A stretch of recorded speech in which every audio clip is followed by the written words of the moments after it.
So this week on Ask a Professor, I got an email asking, Professor Walters, why does it take professors so long to make exams?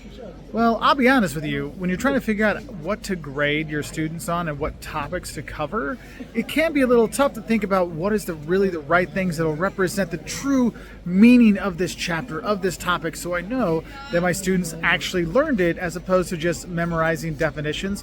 So that does take time. That's why when you're looking at essay exams, you really want to find essays that really truly represent the most important topics, right? And so that's why I always tell students, pay attention to those questions at the end of the chapters because they really reflect the really important topics. So that's one thing.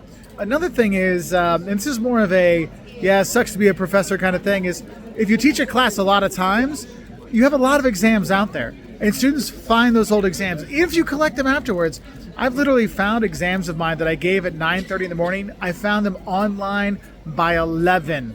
Okay, and I have another class at 12:30. So professors have to keep making up new versions of the same question. And there's only so many ways you can ask 2 plus 2 or 2 and 2 together.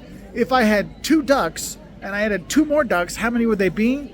And so trying to be creative with those things can take more time.